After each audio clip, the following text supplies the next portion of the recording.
1 Timóteo, capítulo 5, há várias instruções dadas aqui nessa última parte do capítulo 5, sempre dentro daquele escopo que já temos caminhado juntos, compreendendo aqui ações benditas da igreja com relação às viúvas, com relação à sua liderança, mas por uma questão simples, óbvia de tempo, remisso, eu vou me concentrar com vocês nessa manhã em 2 versos, 19 e 20. 19 e 20. Não aceite denúncia contra presbítero, a não ser exclusivamente sob o depoimento de 2 ou 3 testemunhas. Quanto aos que vivem no pecado, repreenda-os na presença de todos, para que também os demais temam. São 3 versos, 21. Diante de Deus, de Cristo Jesus e dos anjos eleitos, peço com insistência que você guarde estes conselhos, sem discriminação, nada fazendo com espírito de parcialidade. Amém.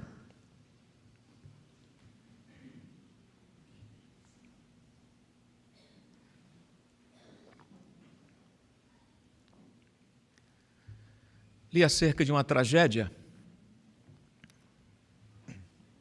acontecida no Guarujá, em razão de uma falsa notícia.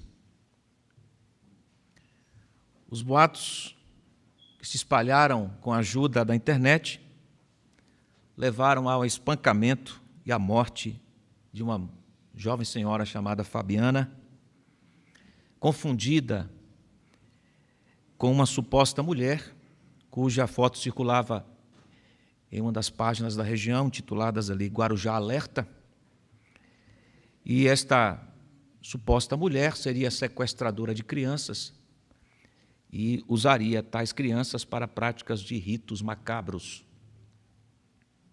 Na versão que se tornou oficial, sem origem certa, na verdade, Fabiana tinha saído de casa e ali no mercado, no comércio, ofereceu uma banana para uma criança. Viu uma criança oferecer uma banana. Os pais da criança viram a cena e acharam a Fabiana parecida com a tal bruxa do Guarujá. Correram para avisar um rapaz que estava ali de prontidão na biqueira, e ele já chegou batendo em Fabiane. Todos os depoimentos começam a partir daí. A polícia investigou e todos os depoimentos começam sempre daí. Alguém confundiu-se, noticiou, e aí começou a tragédia. Quando testemunhas e acusados se depararam com a polícia e foram arguidos pela polícia, diziam que achavam que Fabiana era a tal bruxa do Guarujá. E aí começou-se o linchamento. Estima-se que mais de 100 pessoas participaram do linchamento. Era pancada de todo lado, deram-lhe com uma viga na cabeça da moça, e ali morreu, cortando a história para não pintar aqui, para não descrever o horror da cena. Esta moça morreu a partir de uma irresponsável comunicação.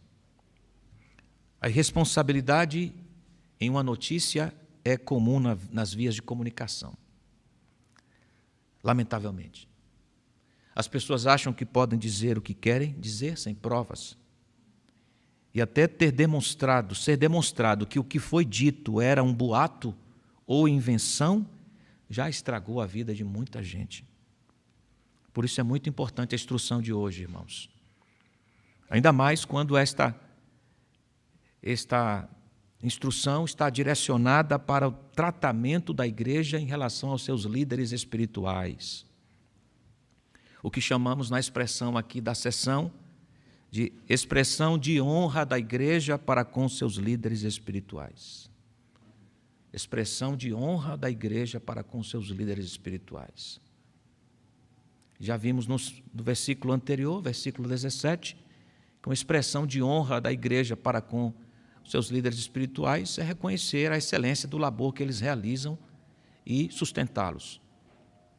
E agora veremos outra expressão de honra da igreja bíblica para com seus líderes espirituais, que é a responsabilidade com que se fala. A responsabilidade com que se fala. Veja versículo 19. Não aceite denúncia contra presbítero, a não ser exclusivamente sob o depoimento de 2 ou 3 testemunhas. Se com todas as pessoas nós devemos ser responsáveis com os nossos juízos, nos nossos juízos, no que falamos, ainda mais com relação àqueles que se ocupam no pastorado da igreja, os presbíteros, os pastores. Por isso, a recomendação bíblica, aqui na carta de Paulo a Timóteo, uma vez que Paulo está escrevendo para um pastor, orientando-o acerca das suas funções na igreja, e, consequentemente, esta carta seria também conhecida pela igreja em Éfeso, igreja com a qual Timóteo trabalhava. Ele precisava tanto ter consciência perene disso, quanto instruir a igreja, para que a igreja pudesse também viver assim, de maneira responsável, no que concernia a sua comunicação. Por isso, o conselho de Paulo aqui é: não aceite denúncia contra presbítero, a não ser que venha respaldada com testemunhas. Com testemunhas. 2 ou 3 testemunhas. Isto é, que fosse cuidadosamente investigada a denúncia e que fosse comprovada por mais de uma pessoa. Esse é o princípio por detrás da necessidade de testemunhas, porque pressupunha a investigação primária e pressupunha provas. Gente que viu, testemunho, é prova. Então não poderia ser uma comunicação ilegítima e irresponsável. Deveria ser acompanhada de prova e deveria ter essa prova acessível, 2 ou 3 testemunhas. Agora, isto não era um assunto novo aqui, não, próprio só do Novo Testamento, não. A questão da responsabilidade com a fala é uma questão anterior ao pastorado de Timóteo. Nos remetemos a Gênesis e observamos a fonte da comunicação, Deus trazendo à existência tudo o que há pela sua palavra. E disse Deus: haja e ouve. Lá em Gênesis, também as ordens para a dinâmica do ser humano foram dadas por meio da palavra. Comunicação cristalina, responsável. A comunicação que Adão e Eva desfrutavam era também cristalina, responsável, porque refletia a comunicação do doador, Deus. E quando acontece a desgraça, a tragédia na história da humanidade, que maculou o relacionamento nosso com Deus, também a comunicação foi afetada. E a partir dali, Gênesis 3, quando Satanás fez uso da comunicação para tergiversar, para mudar o propósito, para enganar, ludibriar, e os nossos pais, primeiros pais, caíram na conversa fiada, mentirosa de Satanás, agora também se relacionam assim depois da queda. Quando Deus inquire deles: Adão, o que aconteceu? Ele usa a comunicação para, irresponsavelmente,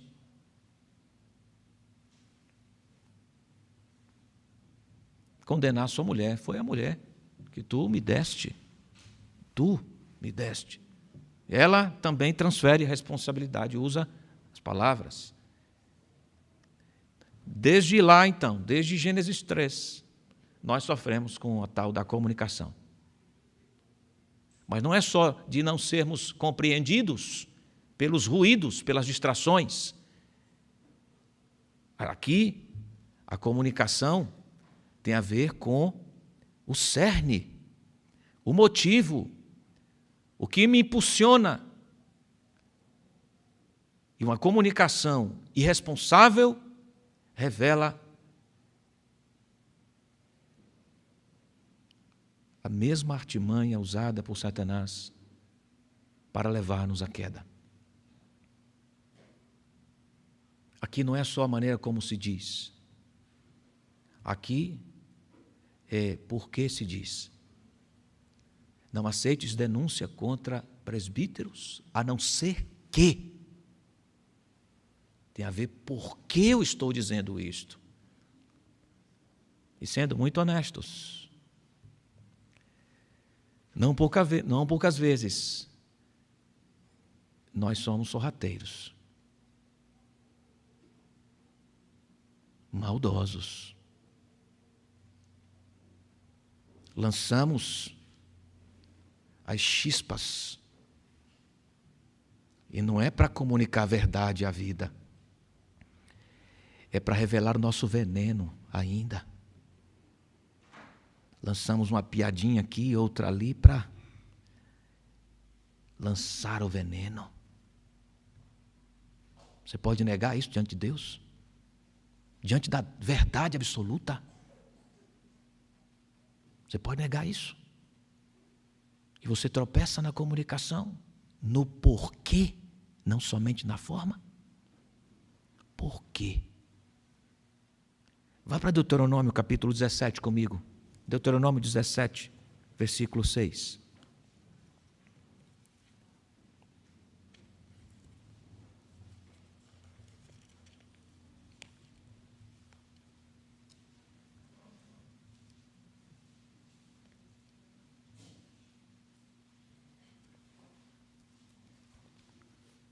A lei veterotestamentária aqui, para a condução do povo de Israel, já estabelecia cuidados com relação aos processos e sentenças.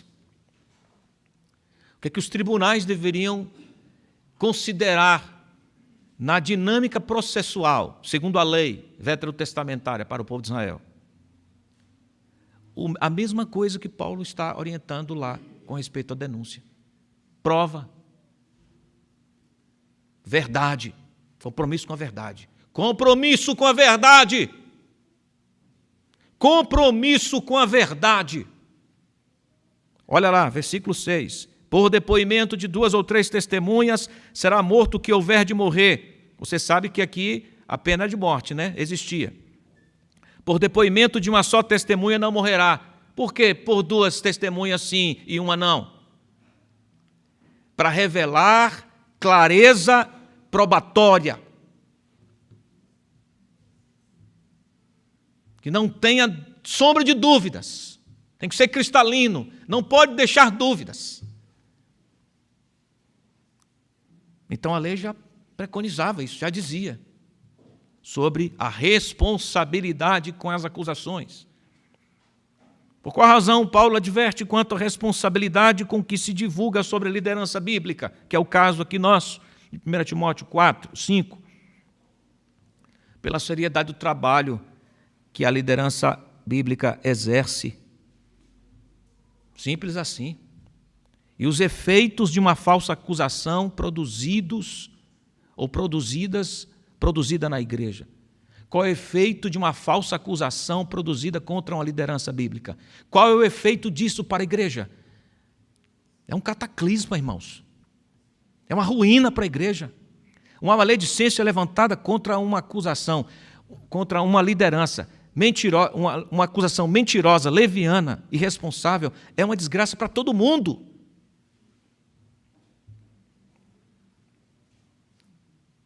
Então você precisa sempre pensar várias vezes antes de apresentar seus juízos sobre alguma coisa.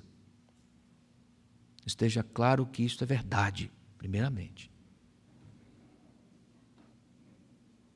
Isso é contra a irresponsabilidade, isso não é meninice. A igreja que expressa seu cuidado com a liderança bíblica é responsável com o que fala. A questão aqui tem a ver com caráter, como eu disse anteriormente, mais do que com técnicas de comunicação. Há um leque grande de literaturas oferecendo dicas para a gente falar melhor. O mercado está cheio de sugestões, focalizando em técnicas, habilidades, oratória, muita coisa no mercado, coisas muito boas, por sinal, muito boas. Mas aqui a questão é mais do que técnica de comunicação, habilidade de oratória. A questão aqui passa pelo reflexo do coração, e aí não tem técnica que resolva isso, não. Não tem curso de oratória que esconda isso, que melhore isso. Porque quando alguém levanta uma mentira contra outrem, uma acusação falsa, mentirosa, está revelando coração. Quando alguém joga suas porções ácidas em tom de brincadeira sobre o outro, está revelando o seu coração ácido. Caráter. Mais do que técnica. Caráter.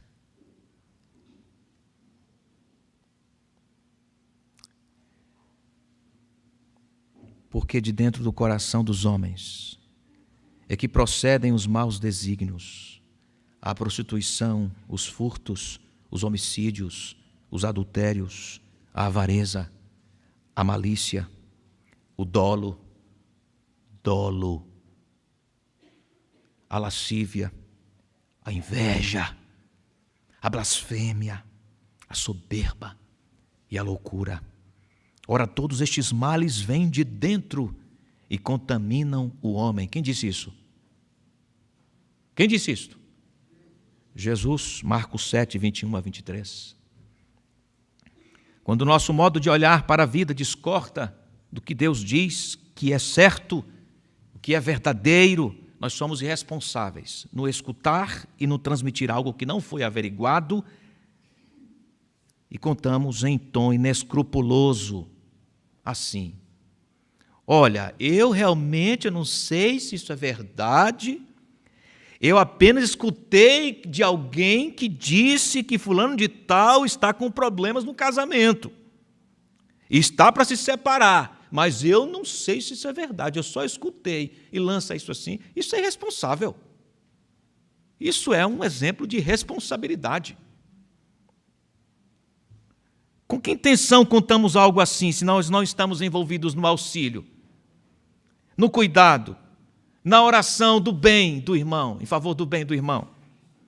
A simples razão é que queremos ver o sítio pegar fogo. Queremos ver a casa caindo. É o pecado vindo à tona, o pecado do coração da gente vindo à tona. A gente não quer ver aquele irmão prosperar. A gente quer ver. A gente quer encontrar um defeito nele. Ele tem muitos. A gente quer encontrar um para poder. É o pecado, irmãos, exalando seus excrementos, seu fétido aroma, seu cheiro de enxofre. Não foi esta a ardilosa estratégia de Satanás no Éden? Dissimuladamente acusou, separou, plantou a dúvida e saiu de fininho. Não é comigo, não. Tudo isso usando a comunicação.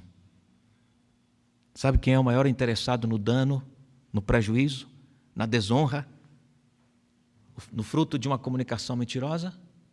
Satanás. Vocês se recordam das instruções que Paulo deu à igreja, a Timóteo, sobre a questão das viúvas que deveriam ser atendidas? Nós trabalhamos isso já aqui. Quem se lembra? Ei, Jesus amado.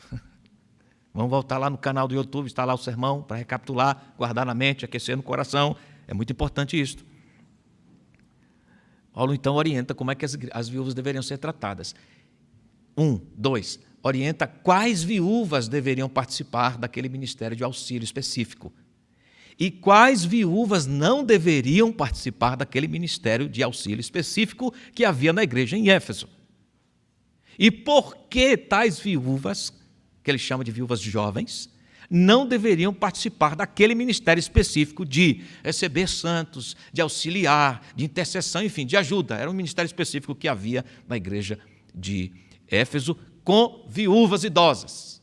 E elas recebiam sustento. Se não tinham filhos e netos, a igreja as sustentava. Era assim. Por quê?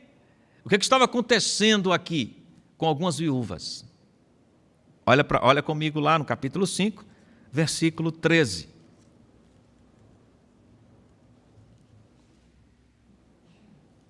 O que Paulo diz? Olha, essas viúvas jovens aqui, é melhor que elas se casem, elas não podem participar desse ministério, porque senão elas vão ficar com a mente dúbia. E ele diz isso porque já estava acontecendo alguma coisa assim. Olha só, versículo 13. Além do mais, falando dessas viúvas mais jovens, elas aprendem também a viver ociosas, algumas viúvas, né? Andando de casa em casa. E não somente ficam ociosas, mas ainda se tornam fofoqueiras, intrometidas, falando que não devem. Por isso quero que as viúvas mais novas casem, criem filhos, sejam boas donas de casa e não deem ao adversário motivo algum para falar mal de nós, da igreja, mau testemunho, pois algumas já se desviaram seguindo Satanás. O ensino do texto é que há um personagem por detrás da acusação injusta e da maledicência. Quem é o personagem? É ele mesmo, o príncipe das trevas e suas hostes malignas. E aqui no contexto de Timóteo, algumas mulheres estavam promovendo intrigas. Paulo diz, elas estão seguindo a Satanás. Alguém diz que nós não dizemos as coisas certas e na forma certa, porque nós não queremos a coisa certa. Pensa nisso. Nós não dizemos as coisas certas e na forma certa, porque nós não queremos a coisa certa. Não é que isso é razoável. Resultado, essa conversa vai machucar. E se não proceder, se não for verdadeira essa acusação, vai afastar essa pessoa ao invés de ajudar. Agora, se há uma maledicência danosa para uma pessoa que não tem sobre os seus ombros a tarefa de cuidar do rebanho de Deus, ela pode ser também alvo de maledicência? Lógico que não. Ainda que Paulo esteja se dirigindo à liderança. Ele está aplicando o princípio aqui da responsabilidade para quem ocupa tarefas de proeminência, de responsabilidade coletiva, e estas responsabilidades, o mesmo cunho, o mesmo valor também para quem é liderado. Para ninguém com ninguém a gente deve ser irresponsável no que a gente fala. E sobre a liderança, porque recai sobre si o cuidado do rebanho de Deus, também a gente não pode ser. Paulo parte aqui da aplicação do macro da liderança para incluir os liderados. Olha o que diz, escute o que diz Provérbios 6. Não precisa nem abrir, só escute. 16 a 19. 6 coisas o Senhor aborrece. E a 7ª, a sua alma abomina. Olhos altivos, soberba. língua mentirosa, mãos que derramam sangue inocente, coração que trama projetos iníquos, pés que se apressam a correr para o mal.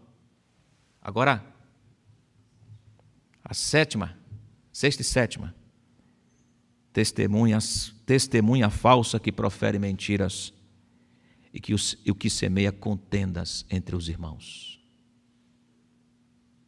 Como é que as contendas são plantadas no meio dos irmãos? É a sétima coisa que o Senhor abomina. Por meio da comunicação. Olha, alguém me disse que... Você foi lá averiguar? Não, eu só ouvi pelos corredores. Essa é uma testemunha falsa. Se você escutar uma testemunha falsa aqui na igreja, não dê ouvidos. Confronte. Meu irmão, não seja responsável. Não seja responsável, não é assim que Deus quer. Não dê ouvidos. Não passe adiante. Não passe adiante o que não é verdade. Seja cuidadoso. Provérbios 16 diz, 27 e 28, o homem depravado cava o mal e nos seus lábios há como que fogo ardente. O homem perverso espalha contendas e o difamador separa os maiores amigos. Nos filmes, pode-se voltar e refazer a cena. Não é? Não ficou bom, vamos fazer aqui a cena. Nós vamos ter o teatro de Natal já, logo mais. Os irmãos estão ensaiando. É possível, no ensaio, refazer a cena. Na vida real, não dá, não. Não dá para voltar e refazer, não.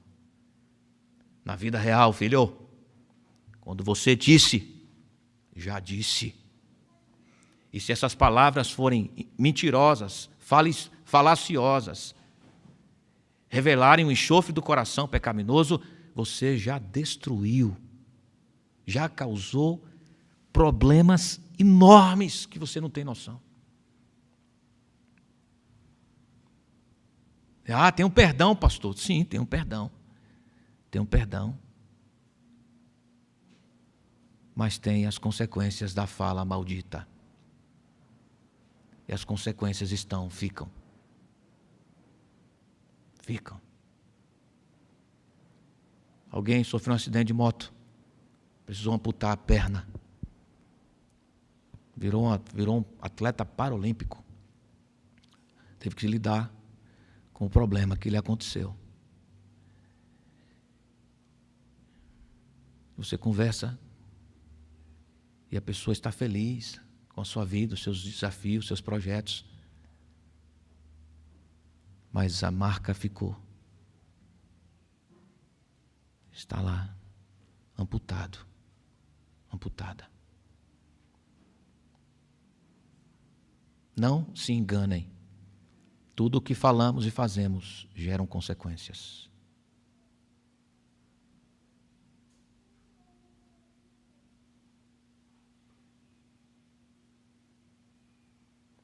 Paulo orienta Timóteo a ensinar a igreja sobre sua responsabilidade no que ouve,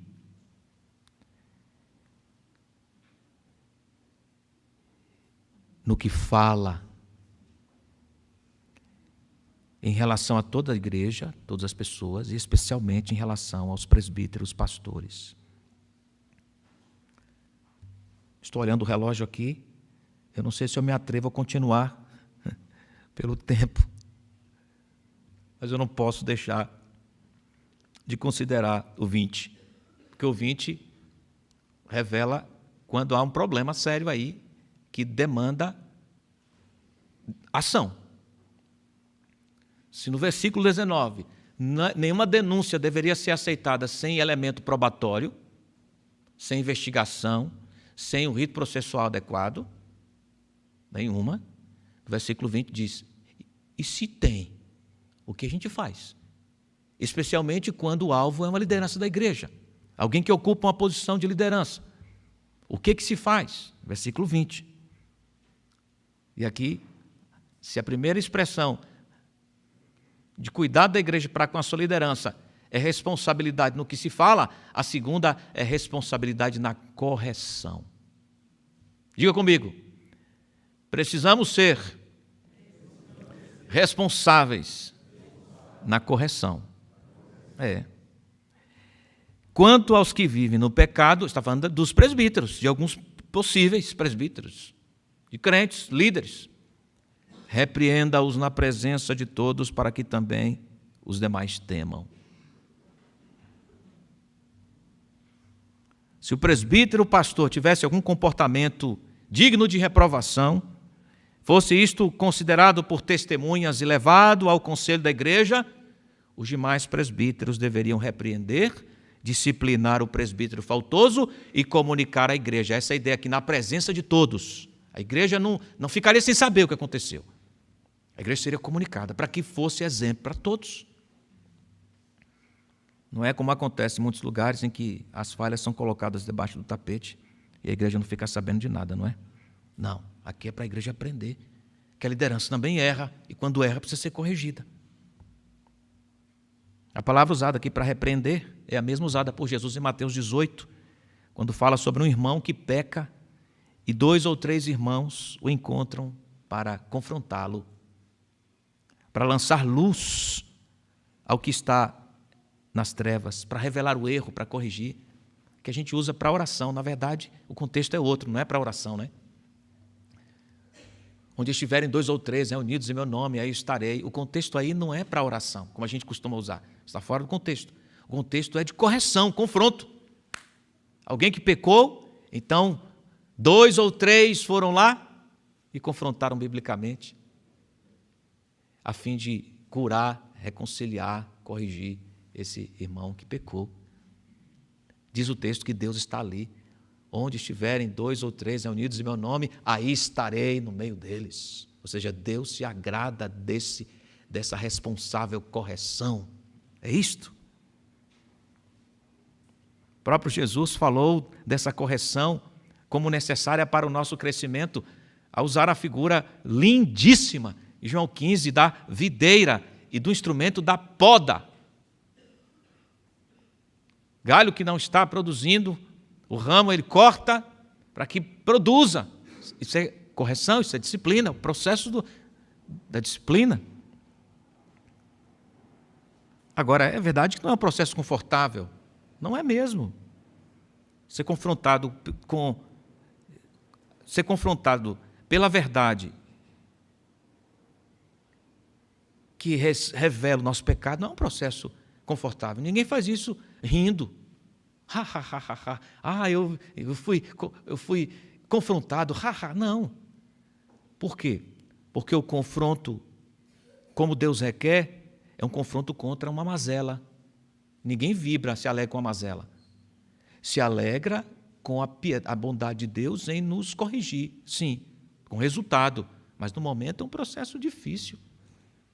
Você ter o seu pecado exposto.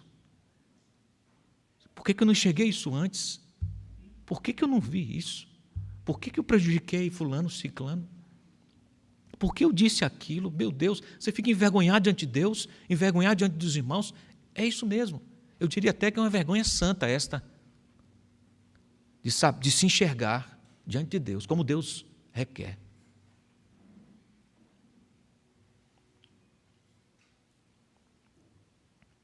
Então não é um processo confortável, mas é necessário, pois a gente lida ainda com a condição pecadora, na qual estamos todos, e carecemos de alguém que nos ajude a clarear.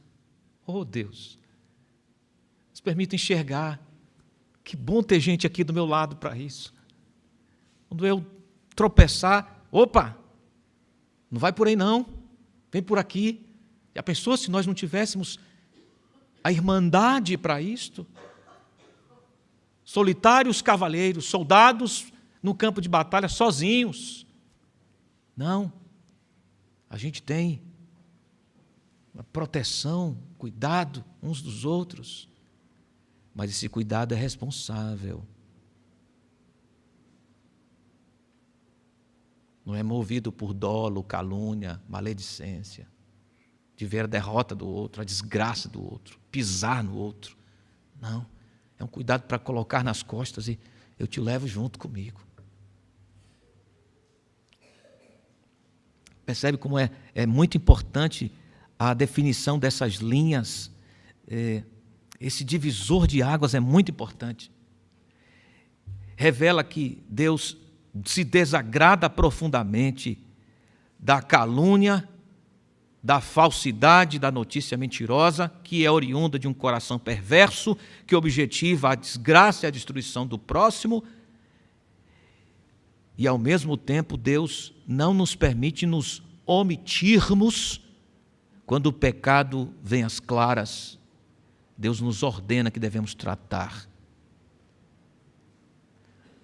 Não é para pisar, destruir, nem é para se omitir. É isto. Que coisa bela, que coisa preciosa que Deus está orientando Timóteo. Lições preciosas. O conselho deveria fazer com que a liderança bíblica, seus presbíteros, que estivessem em pecado, fossem corrigidos, alentados, restaurados, para que pudessem ser exemplo aos outros. Tinha um aspecto aqui, sim, de prevenir o mal, de evitar o pecado. Tinha esse aspecto preventivo também. Agora, abra comigo em Provérbios 15. Olha que precioso. Se você puder memorizar isso essa semana, vai ser uma bênção para o seu coração, para a sua vida, viu? Tarefa da semana para a Igreja Betel. Memorizar Provérbios 15, 31 a 33. Só 3 versículos. Tá bom? 31 a 33. Gi começa a fazer isso hoje já, viu? Memorizar. Isso, Dona Maria, Senhor Antônio, vai memorizar também. Todo mundo vai memorizar. Provérbios 15, 31 a 33. Próximo domingo, que será o nosso início, será o início das nossas celebrações de Advento. Último domingo de novembro, nós daremos início às celebrações de Advento. Eu vou cobrar de vocês aqui quem foi que memorizou. Desafio, hein? Provérbios 15, 31 a 33. Eu ia prometer para vocês um negocinho aqui, um brinde, um presentinho, mas aí vocês vão ficar muito condicionados a memorizar pelo sonho de valsa. Não, esquece o sonho de valsa. Vai memorizar porque é bênção para a alma, tá certo? Provérbios 15, 31 a 33. Achou que ia falar que ia dar tripa frita para vocês, né? Não. Provérbios 15, 31 a 33. Vamos fazer essa leitura juntos? Vamos lá? Fiquem em pé, vocês estão muito acomodados, sentadinhos, já descansaram bastante? Fiquem em pé. Fiquem em pé. Para ajudar a memória, o cérebro a processar. Agora nos pegamos aqui. Vamos usar aqui o seguinte, olha. Deixa eu usar. Eu sei que a maioria aqui tem nova atualizada, não? Ou é a atualizada antiga? A maioria. Atualizada antiga? Então, tudo bem. Vamos fazer na atualizada antiga esse exercício, essa semana. Até a gente mudar aí, a gente vai. Vamos usar a versão revista e atualizada. Provérbios 15, 31 a 33. Leiam. Que atendem à repreensão salutar, no meio dos sábios tem a sua morada. O que rejeita a disciplina menospreza a sua alma, porém o que atende à repreensão adquire entendimento. O temor do Senhor é a instrução da sabedoria e a humildade. Oh, glória a Deus! A humildade precede a honra. Glória a Deus. Podem sentar-se, irmãos. Oh, santos de Deus. Deus nos abençoe. Deus nos abençoe.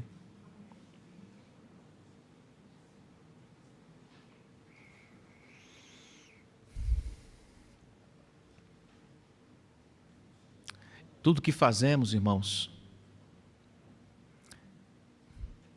não é diante de Deus. Tudo que falamos também é diante de Deus. Esse conselho específico é encerrado por Paulo com o verso 21. Para lembrar para todo crente, para todo mundo, para o cosmos inteiro, quem deve receber tudo o que nós ofertamos. tudo que nós falamos, a quem pertencem as nossas palavras. Isso justifica o cuidado que devemos ter com a nossa comunicação. Por que falamos, como falamos. Tudo isso parte dessa expressão verdadeira, profunda, que organiza os nossos passos diante de Deus. Conjuro-te, diz Paulo. Eu reclamo a sua consciência. Eu demando de você esta consciência. Tudo diante de Deus. Aí Paulo faz assim. Diante de Deus, de Cristo Jesus e dos anjos eleitos. Faça desse modo. Por que ele fala diante de Deus e de Cristo Jesus? Jesus é quem media o julgamento do Pai. Jesus é o mediador que julga pelo Pai, dando a entender que nossas palavras serão objeto de juízo diante de Deus. Por que ele fala de anjos eleitos? Porque foram aqueles preservados de cair, permaneceram em seu estado original, diferentemente dos anjos caídos, Satanás e suas hostes, que foram julgados por Deus e condenados. E aí nós encontramos de novo uma referência indireta a Satanás, no contexto da comunicação.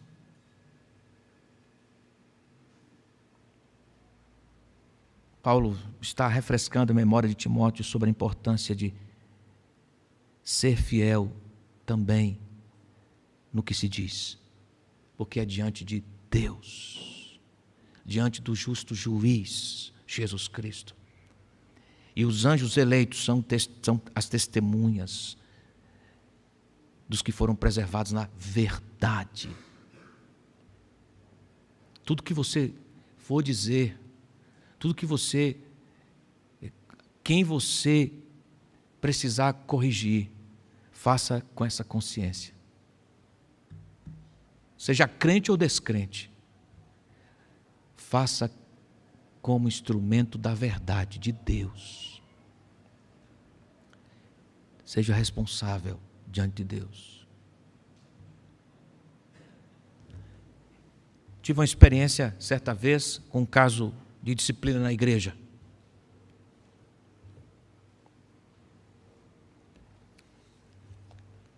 O moço estava noivo, e mesmo noivo, ele estava flertando com outra moça na igreja. Chegou para o conselho o tema. Nós o chamamos no conselho para ser ouvido. Chamamos a moça envolvida, ela admitiu que eles estavam se encontrando, coisa e tal. E ela chorou, estava arrependida, coisa e tal. Depois que ela saiu, chamamos ele, o rapaz, e ele negava. Negava, de modo algum. Estou noivo, jamais faria isto, nada, negava, o tempo todo negava.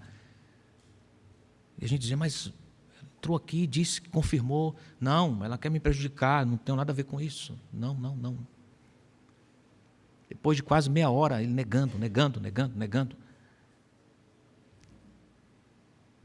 Aquelas coisas que Deus nos move, não é?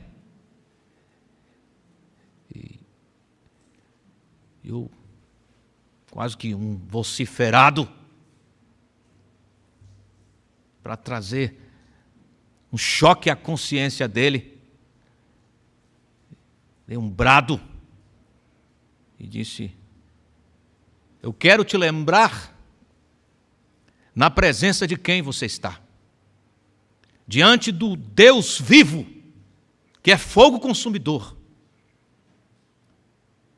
a absoluta verdade, de quem ninguém pode esconder absolutamente nada, diante dele, você vai negar agora? Aí ele começou a chorar. Como? Tendo a consciência lembrada de quem, diante de quem estamos. Como um crente, tendo essa consciência marcada pela realidade que se está diante de Deus, na presença de Deus, que julga com retidão, vai negar? Se é crente, ele não pode, ele não nega. Quando a consciência dele é inflamada pela realidade, e a realidade diz respeito a estou diante de Deus, se ele é crente, ele não nega, ele cai. Ele pode ter algum momento a consciência ali entenebrecida, adormecida, como foi com Pedro, nosso irmão. Mas quando a consciência é inflamada, ele não vai negar sua soberba, seus desejos de like por like, seu orgulho, suas mentiras, ele não vai negar. E ele vai cair aos pés do Senhor. Quem nega olhando para a cruz, que é pecador? Só quem não teve os olhos abertos para se enxergar.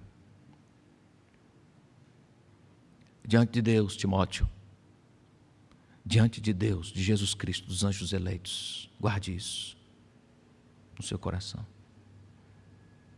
Que Deus nos ajude, irmãos. Tarefa árdua temos adiante de nós. Tiago diz que é o homem que domina a sua língua, pode ser considerado mestre. E não é aqui que nós caímos tantas vezes. Porque isso aqui revela isso aqui.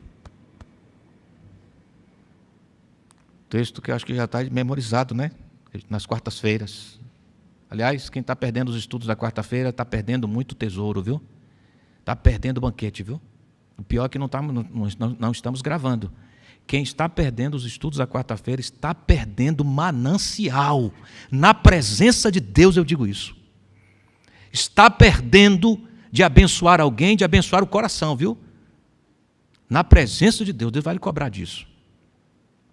A comida que você menosprezou, se você tem a oportunidade, está desprezando, tão certo como o ar que eu respiro, Deus vai cobrar de ti. Não tenha dúvidas. Se é descaso, indiferença, prepare o lombo. Não sou eu que vou dar, não. Não, pastor, estou comprometido, tem um curso nessa hora, não tem jeito de participar. Ok, mas se é indiferença, descaso, está jogando comida, perdendo de comer, meu irmão, você vai perder. A boca fala do que o coração está cheio. Fique em pé, vamos orar.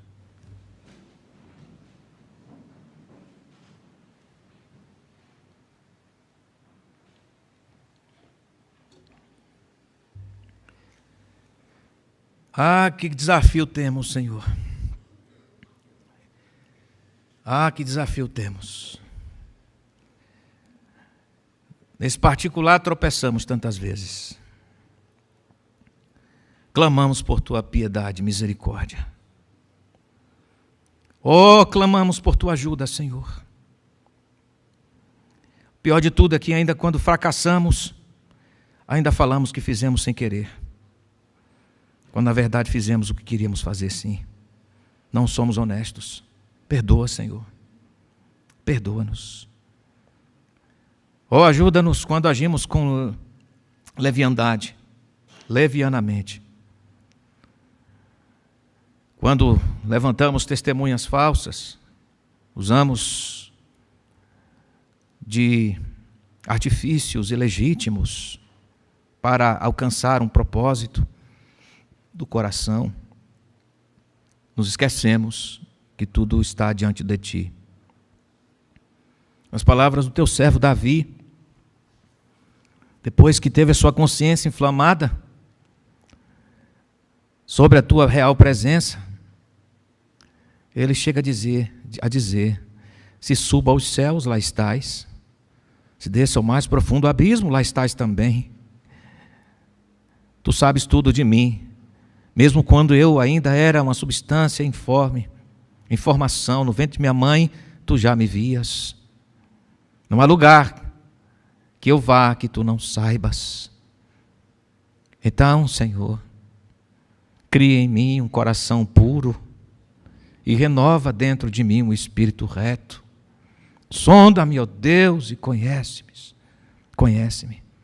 Prova-me e conhece os meus pensamentos. E vê se há em mim algum caminho mau e guia-me pelo caminho eterno.